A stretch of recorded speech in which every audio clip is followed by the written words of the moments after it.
Girekomenda sa City Health Office nga i-extend ang panahon nga pagkansela sa klase sa usa ka pribadong eskwelahan bunga sa ubay-ubay nga kaso sa chickenpox. Ano ang report ni Sheila Vergara Rubio live. Sheila. Real aron siguro nga dili na mo kuya na pa ang kaso sa chickenpox sa usa ka tulunghaan dinis Davao. Gikinahanglan nga tas-an pa ang panahon sa pagkansela sa ilang klase. Base sa rekomendasyon sa enkargado sa Davao City Health Office, Dr. Josephine Villafuerte, i-extend pa og usa ka semana ang pagkansela sa klase sa Holy Child School kini human dunay natala nga ubay-ubay nga kaso sa chickenpox. Dugang gimando mao ang pagsubay sa index case o pinakaunang kaso sa maong tulunghaan.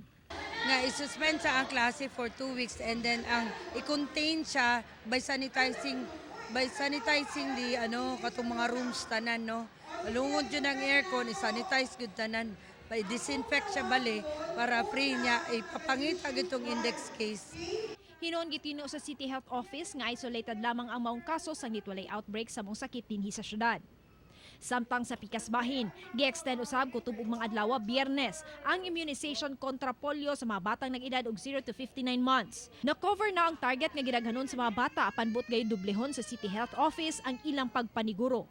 Naningkamot pa mi nga kuan pa siya makatumakita pag itong mga bata nga wala pa jud no nga makapabakuna. You have a chance pa. Riyalala sa mga ginikanan nga doon na pa'y mga anak nga wala napatakan og kontra polio, mamahimo nilang dalhon ang ilang mga bata sa mga health center ingon man sa mga strategic places nga doon ay nagpondo mga health workers. Real. Okay, daghang salamat Sheila Vergara Rubio.